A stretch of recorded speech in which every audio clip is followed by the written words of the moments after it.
What's going on, everybody? I'm Corey, and this is Barbie. Hello. And today we're getting into Ren, his chapter videos. We're gonna do the first one here. This was recommended by a few people online in the Lots comments. of people. Was it? Lots of people. Yeah. Well, I saw a couple of the comments. So, I mean, we're curious to see how many people want us to watch this. So, what we're gonna do is, if this video that we're doing right here gets 100 likes, we're gonna go on to the next chapter, just to see where y'all are at with it. We're not sure if we should watch all of them or just Yeah. this first But one. from what I understand, we're supposed to dig into all the chapters. So, Okay, well, leave those likes then, y'all. That's gonna let us know if we should keep going. So 100 likes on this video, we're gonna get on to the next chapter. Even if it doesn't hit the 100, we're still gonna watch all of them on our own if Yeah. it doesn't. But if you like what you see in this video, please hit that subscribe button as well.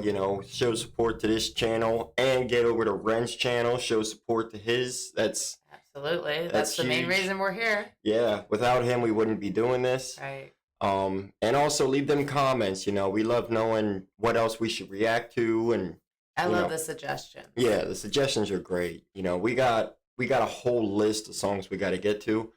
But without further ado, Ren chapter 1. Let's get into it, y'all. See what it's about. Yeah, let's see. Here we See go. what the hype is. Hello everyone, this is the first time I've done something like this before. I wanted to write it down because there's a lot and I didn't want to miss anything, and some parts of this might be a little bit uncomfortable to listen to, but I wanted to stay as true as possible to the story, not miss anything, for the sake of people who might be going through something similar, or for the sake of people who don't but want to help understand a little bit more. Yeah. I promise that everything in this story is 100% true. Nothing is exaggerated for dramatic effect. Some names I don't mention and some details I don't go too far into or downplay them for the sake of the people around me. Timelines might occasionally be a little bit off, but that's just because I've had to write everything from memory from a time that was quite hazy. I asked before embarking on this journey with me that you all respect the privacy of myself and the people around me. You might be compelled to reach out to some of the people that I mention, cast judgment, praise them, criticize them, and I ask you kindly not to. It's my choice to be in the public eye, and it's mine alone. This is the first time my story is on the public record in a concise way. Being in the public eye is strange. The more that I give to you, the less that I get to keep for myself. I don't find the experience of sharing particularly enjoyable. I don't so much like the questions that follow. And I'm not a medical expert, so I don't like to be seen as somebody with all the answers, because I don't have them. And because of the empathy that I feel, I'm compelled to try and help as many people as possible. But the last time I opened myself up to this on a one-on-one basis, I was surrounded by a lot of death. And there simply weren't enough hours in the day. So I ask you, if you need support, please reach out to a professional or use my music as your companion. I share my story in hopes that somebody who needs it finds it, that it provides hope, that it might ease the suffering for the people like me. I like my solitude, so I ask that anyone who respects the work I make and respects my contribution to the world to respect my solitude. A lot happened in my teenage years, and I didn't live the most normal of lives. So I got a lot of respect for what he's been saying so far. Yeah. He's just about to dive into the story, but him asking for the respect of the people Yeah. around him, and making sure that people don't get criticized or praised or any of that stuff, because if you're going to go one way with praising somebody, you can also go the other Right. in a negative Right. way. But I like how he said that the more he gives to everyone, the less he keeps for himself. Yeah, that's Because, if you think about it, I mean, he's letting it all out there. There's nothing really left that he's holding on to yeah, anymore. because us as well, we always want to dive down and get all them details, Right. and the more he gives, the less he gets to keep. That's actually Right. But deep. him showing the respect he has for everyone who was there around him, that's Yeah. amazing. Yeah, I love that. So I love how you're looking out for the people around you first before you put Yeah. these details out of there, Yeah. because it exposes friends of old, new. Oh yeah, absolutely. You know what I mean? Yeah. So he's got people in his circle he's got to watch out for as Yeah. well. But I'll save that story for another time. The important thing to contextualize this story is that I was full of life. I was full of a burning desire to change the world. The flaws in how we interact seemed obvious to me. I believed in people's power to change the unnecessary suffering we inflict upon ourselves. I was also enamored with music. Music is the closest thing to God that I have. It's a gateway to the unexplainable, and it's a way of communicating the inexpressible. There's just one moment I want to share with you from the years before I got sick. I was 17 and I felt indestructible. I'm not sure why, but my whole life I had this feeling inside myself that I was meant to do something important, not for myself, not for praise, not for personal gain, but something that would change the world for the better. It's hard to describe it without coming across like an egomaniac or having some sort of God complex, but I felt like I had some sort of divine purpose. And I remember feeling this so strongly that one afternoon after school, I stood in the center of my bedroom and I spoke loud into an empty void. I said that I would single-handedly take on and defeat the forces of evil, and I welcomed them to try their best. Throughout the years, that memory stuck with me, taunting me sometimes. Flash forward to 2019. I remember the first day I knew something was wrong very well. I woke up in an unfamiliar room in Cardiff, feeling like a raven had perched itself upon my heart. Every time my heart beat, it's like some part of me was aware of the foreboding death sentence that was to come. Some sort of primal instinctive dread. Everything felt wrong, and I felt prosthetic, like I could tear my own skin off and observe though I was watching passively from another room. The night before, I'd been in Cardiff visiting friends in university. It was the end of summer, we'd gone out to a few bars. I wasn't really enjoying myself. That year I'd been struggling with social anxiety, perhaps from years of abusing my brain with a whole pick and mix and selection of party drugs. Engaging with society felt like stepping into the ring with a heavyweight champion. Every single fucking question felt like an oncoming haymaker I had to socially navigate because of my very limited toolkit of charisma at the time. I don't know why I cared about being liked so much, but the more I cared, the less equipped I became to have a simple human conversation. I used to deal with this by getting fucking hammered. That night was no exception. I got smashed, lost my phone, and woke up in a strange apartment. In the bed opposite mine was a snoring rugby player and his girlfriend. Everything just seemed off, and it wasn't a hangover. My first thought was I'd been spiked. I quietly gathered all my belongings and left before anyone could wake up and punch me with a conversation. I wandered around the grey Cardiff in the haze, feeling like I've just been rigged up to an IV bag full of ketamine and cyanide, and the whole world just seemed off, like I was looking at it through a tunnel. A heavy feeling of fear clung around me like a straitjacket. The only comforting thought was that with enough time, rest and water, it would pass, but it didn't. For 8 long years, it didn't. And this is my story of an 8-year-long nightmare. Wow. Yeah. So when he said about doing the whole mix and pick of drugs and everything like that, that hit pretty close to home for me. Yeah. I mean, as much as I hate it, it's what happened. I mean, shit, I was doing that stuff from 7 years old, 6, 7 years old. And the one thing I'll say is there's bits and pieces of my life that I don't remember. Like you'll talk about it and it'll like flash me back. Yeah. You know what I'm saying? Like it'll hit, then I'll be like, oh yeah, I remember.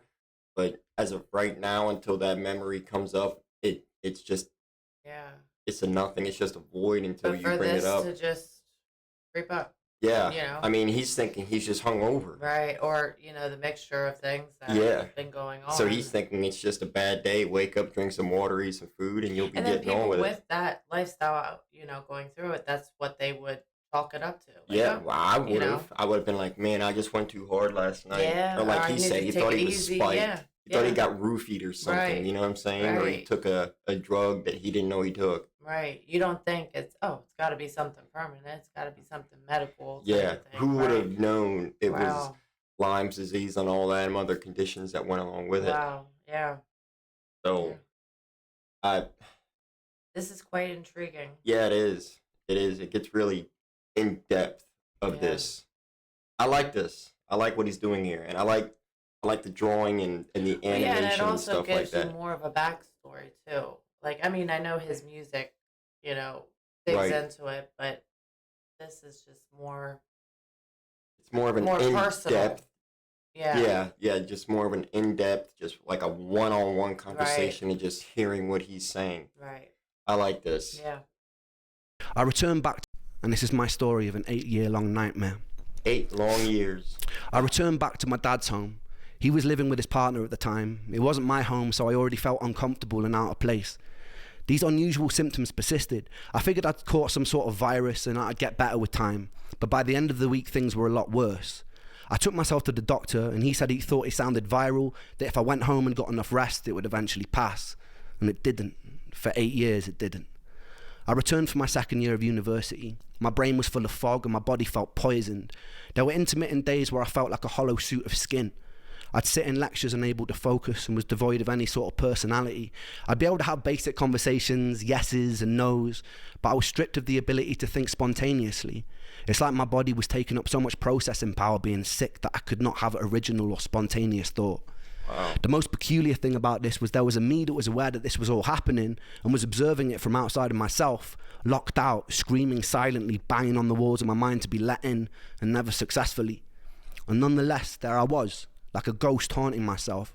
My usual routine was getting home, running a shower and curling up into a ball to cry underneath the running water, not understanding what was going on. I brought myself to the doctors numerous times during this period, requesting every blood test they'd let me have, often being dismissed and told things like stress from university can cause strange symptoms. But how come no one I knew in university could relate to this?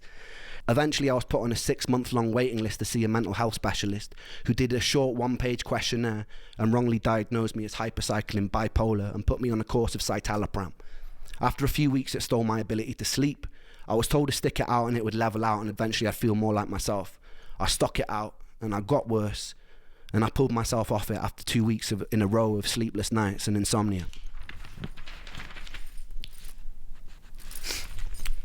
There's something pretty peculiar about being told you're in some sort of spectrum of madness. Even if you suspect that you're mad, your diagnosis finds a way to claw itself into your identity even if it doesn't belong to you. Ever since I was a child, I'd always be asking what and why and how things worked. I couldn't really accept things as they were without knowing how. I carried into my adult years, and so as the bipolar hammer crashed and sentenced itself into my reality, I began searching online for behaviours associated with it, people's first-hand experiences, what it felt like to be manic. In these earlier days of my illness, the symptoms would fluctuate in severity day by day. Some days I'd be in a thick, tired fog, and other days they'd be more merciful. I began to associate the days of not suffering as mania and would act more erratically on the days that my symptoms were less bothersome. I did things like climbing out of windows of a 6-story student accommodation or get so drunk I'd wake up outside of the university campus lawn. But it wasn't mania. I just wasn't hurting. I spent 1 day a week with my therapist, who was teaching me cognitive behavioural therapy. The issue was, mentally reframing unexplainable symptoms caused a lot of cognitive dissonance for me. I was told my anxiety or depression was causing my symptoms, but in reality it was my symptoms which were making me anxious and depressed. So I was in some sort of inescapable bind. I'd devotedly work on my mental health, following every new tool for coping to the letter, only to have my symptoms get worse, which made me frustrated, raise the intensity of my treatment, only to get even more frustrated as my body seemed to deteriorate. Wow. So as the treatment went on, they were saying that because of his symptoms, or because of his anxiety and depression, he was getting these symptoms, but it's actually swapped. Right, his symptoms were getting worse because of it, but it wasn't. It was. But it was giving him anxiety and Right, depression right. from his illness. Yeah. Damn. And then, so they're kind of treating it half-ass backwards. Mm-hmm. Wow. And no sleep. I mean, And so quick. It's just so quick. The health system is so quick to go to mental illness right away. and here's a question I have. Obviously, I'm from America, but the Lyme disease, did he ever? I know in his song "Sick Boy" he says that he was bitten by a tick, but is that confirmed? Like, was it from a tick? Like, did he go into the woods somewhere and he get bit by a Yeah. tick, or was it from a mosquito, or you know what I mean? Like, Yeah. are ticks popular over there in the UK? You know what I mean? That's a Like good where he's question, from. because over here it's seasons. They're more popular than others. Yeah. Like obviously in America here, ticks, they love the warm weather and stuff like that, and the brush, the The woods. wooded area. Yeah. But in the area he's rocking in, it's like the inner city. So I But mean, this could not be where it all occurred either. Right. Like that particular. Right. He's saying he's at a university, so I Right. mean, is it in the city or did he go somewhere and he just got, These are good questions. you know what I mean? Yeah. I've never heard where he got the Lyme disease from. Right. So I'm just curious. Anybody that knows that question, you know, about if Lyme disease is a big thing in the UK and that's, or it's not, and that's why they just never did the blood test on him. Or You know it what could I mean? even be from a simple camping trip he took. Because I know that it does take quite some time for him to have been feeling these symptoms and not have known. Mhm.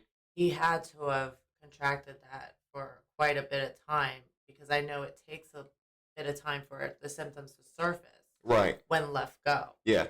You know what I mean? So it's Yeah. So really one of I those. wonder if he ever himself was like, oh, I bet you I got it when I went here. Yeah, You know what I'm saying? yeah.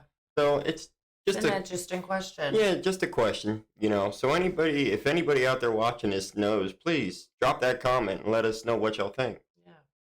After 6 months, I told my mum I'd happily saw off my own leg with a blunt knife if it meant my symptoms would vanish, and I meant it. Damn. I told her if I had to live with this strange feeling for one more year, I'd kill myself, and I meant that too. But something happened that winter which showed me firsthand the horrors and the fallout from suicide. I met Joe when I was 9 years old. I remember the first time clearly. I was standing in his living room when he turned to me and he was like, "Watch this." Then he proceeded to climb on top of his sofa and did a front flip onto a stone living room floor. He landed on his back and lay motionless for a few seconds before grinning, getting up, and then doing it all over again. We grew up terrorising the streets of the small village we grew up in, playing knock door run or breaking into people's gardens to play on their trampolines. We stayed friends throughout high school, going through various phases together. Joe was comedian of the group. I remember countless mornings after messy all-nighters, Joe would be cracking endless jokes like a professional stand-up routine, and we'd all be in tears laughing.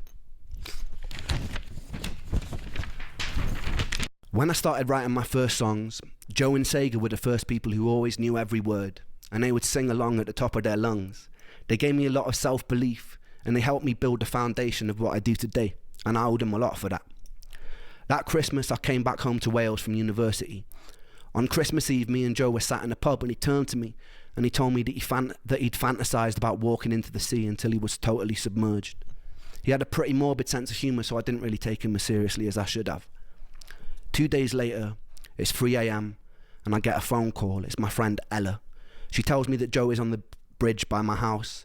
He was drunk, he'd called her up, and he told her he was going to jump. I was still half asleep. I fumbled, pulling on whatever clothes I could that were near, and I walked out of the front door, and the winter air stung my face, and it woke me up. Adrenaline kicked in, and I started sprinting towards the bridge. It was about a 5-minute walk, a 2.5-minute sprint. As I was running, I dialed Joe's number, and I get a busy tone, and I felt relief because it meant he was still alive.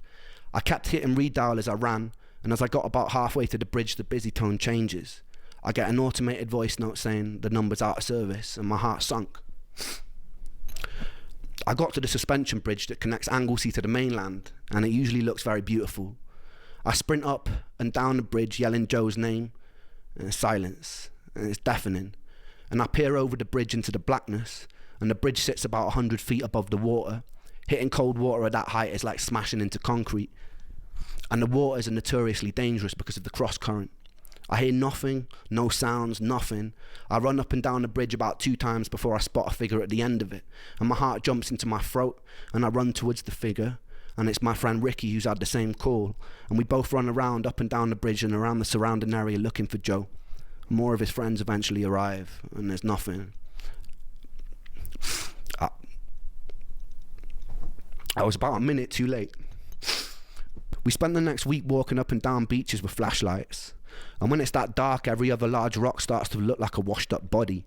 We plastered all the neighbouring towns in missing posters, contacting whoever we could, someone who might know something. We checked bank records to see if any money had been withdrawn since he went missing. There was CCTV footage of him walking onto the bridge, but there wasn't any of him coming off. But there were dead zones in the footage, so there was still a small chance he could be alive. I was sleeping about 3 hours a night, pretty determined that we'd still find him. For about 10 days we had nothing, and then suddenly a call comes through while we're all at my friend Miles's house having food. It's the police. A body had been found in the water by the bridge. We piled into my friend's car. I remember being in the back seat in floods of tears, repetitively punching the back of the passenger seat as we drove to the scene. As we pull up, I saw a lifeless body being zipped up into a green bag near a parked ambulance. Its skin was bloated by the seawater, and it wasn't Joe. Someone else decided to jump that day. Joe was never found. It's difficult to truly let go when you can't say goodbye. For months following, I held on to this fantasy that we'd get a call that he'd run away to some European town, and he was happy and he was healthy. But that call never came. The time during his inquest was also around the time I was struggling with the side effects of a new antidepressant. I remember sitting in the courtroom feeling like I was listening to the whole thing deep underwater.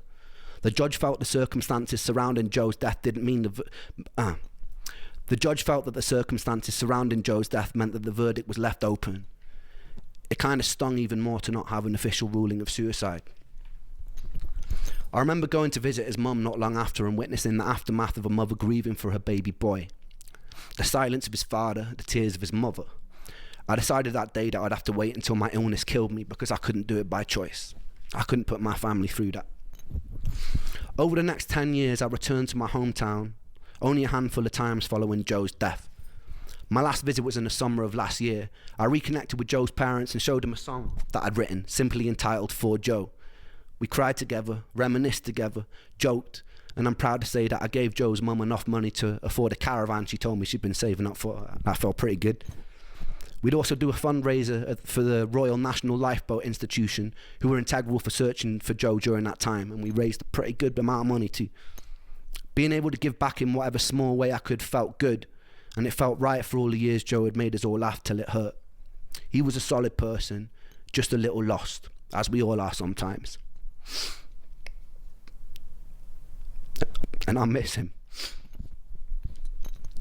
Life was about to take an even more unusual turn, and I was about to meet the first angel of this story. So stay tuned for that. Wow. Oh, I know it's not over, but damn, that Joe story yeah. hits hard. Yeah. it That's does. sad. Damn. I'm speechless right now, Uh-huh. honestly. God, I'm just trying to process all that. Damn.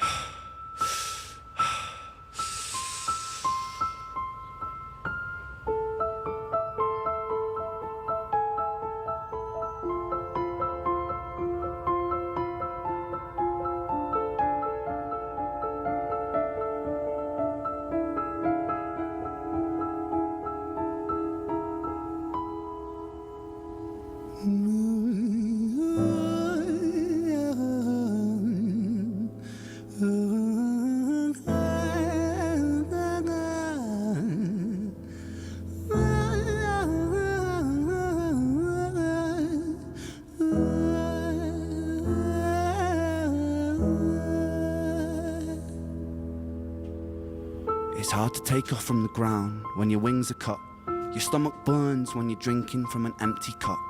You know the entire ocean came from my tear ducts. I see the world through Fibonacci sequences and double Dutch. I guess there's some that's born lucky, there's some that's not. I tried to cut away my bitterness, hatchet job. I locked my youth inside the trunk, inside the pickup truck, then dumped that whole thing over that same bridge the night you jumped. I think about that sometimes, vividly. What it felt like to look down and see tranquility. One sudden movement in a world of possibility. Only one movement to expose our fragility. I fucking miss you, and I miss myself. I miss thinking we were indestructible as hell. I miss chilling by the pier cave and kicking back with Callum, Hugo, Justin, Sega, Stevie and the fucking lads. I miss missing that. I numb myself to close the gap. I never even call them up. Distance is my plaster cast, to tell the truth. The day you jumped, my childhood jumped too. But I still can't find the anger. All I find is missing you, man, I miss you. With all my rhymes, I picture running 5 minutes quicker, I'm right on time. I picture pulling you back over the edge and then we're crying. And holding you, my brother, and telling you that it's fine, not the way that it worked. I was late like a jerk, there's not a day where I can find a way to break from the hurt. Your body missing, so we never got to wave to the hearse. I hope you're listening, I love you, man, I miss you, absurd, fuck.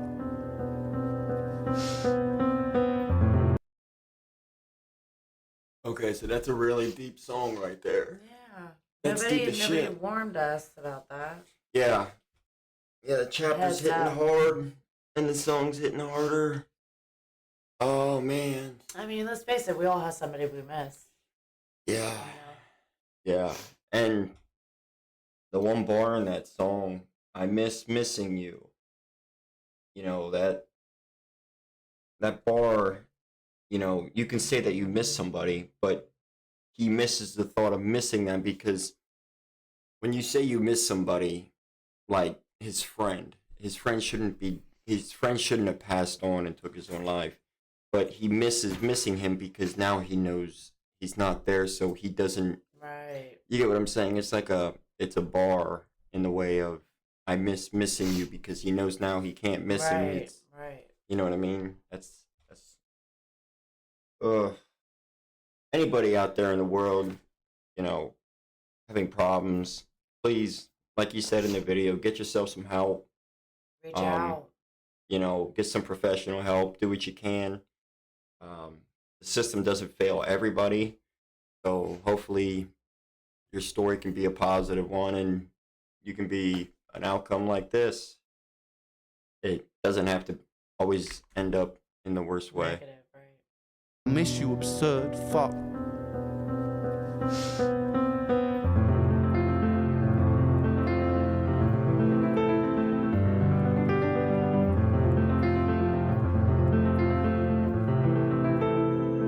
Keyboard makes it more sentimental Yeah.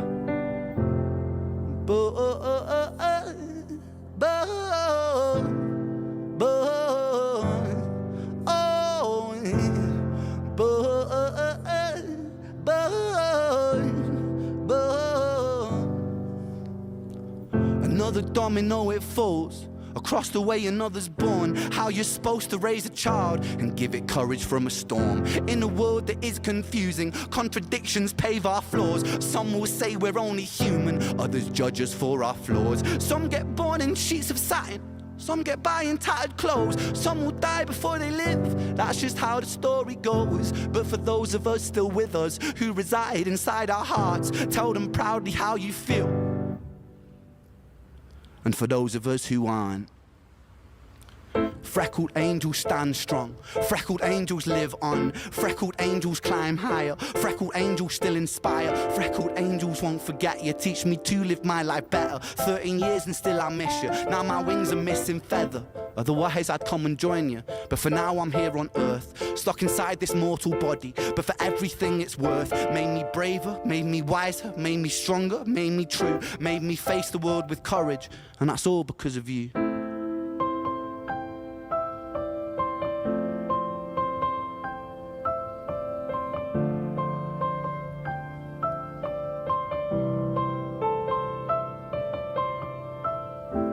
Freckled angels laugh the hardest, and their hearts, they are the largest. With their wings, they fly the farthest. So I know you're gonna be okay. Freckled angels live the longest, and their minds, they are the strongest. Oh, their friends, they are the fondest. So I know you're gonna be okay.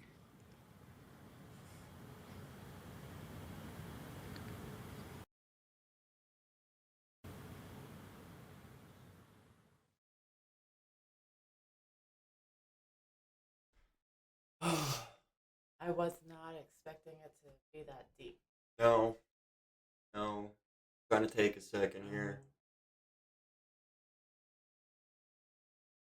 Sorry, I wasn't pausing and reacting to the song itself. I was just kind of taking it in. Yeah.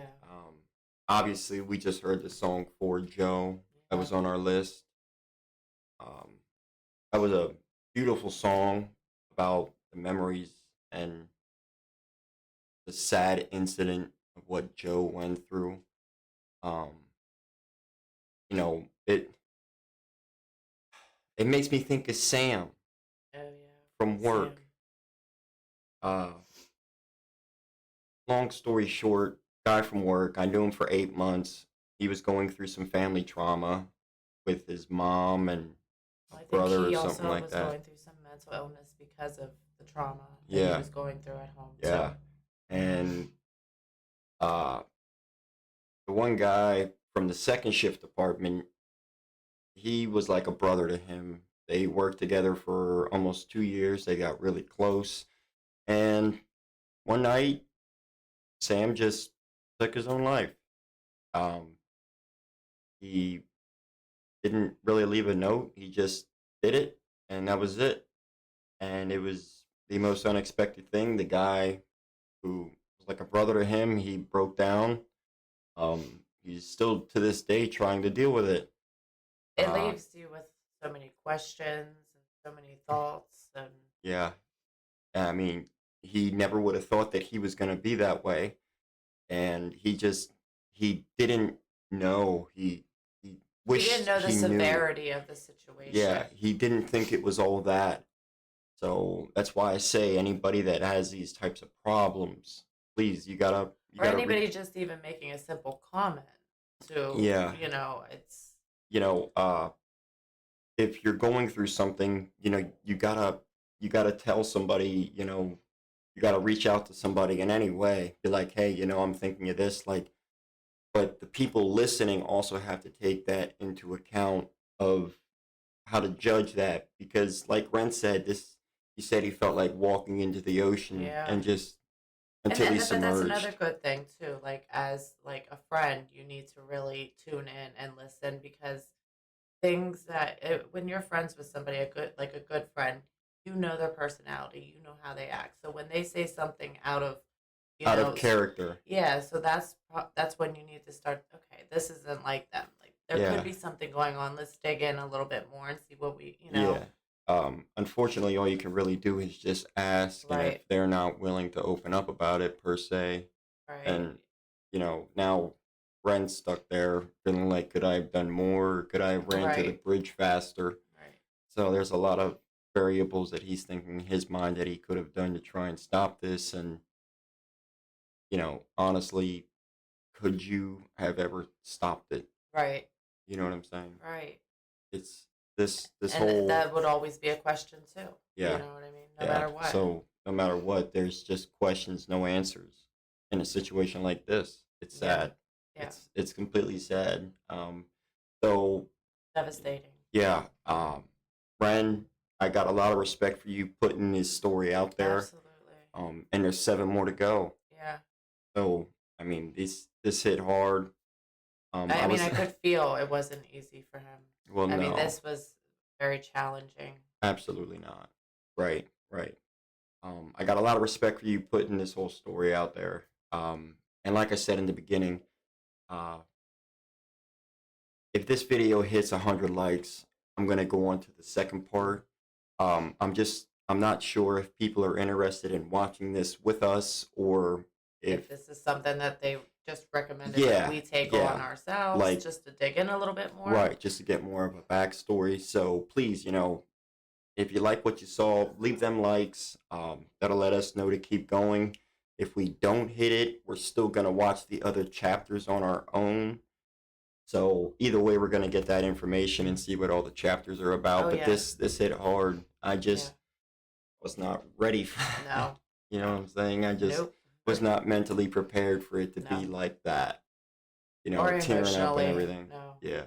So, shout out to Ren for putting this out Yeah, there like absolutely. that. Got a lot of respect for you, homie.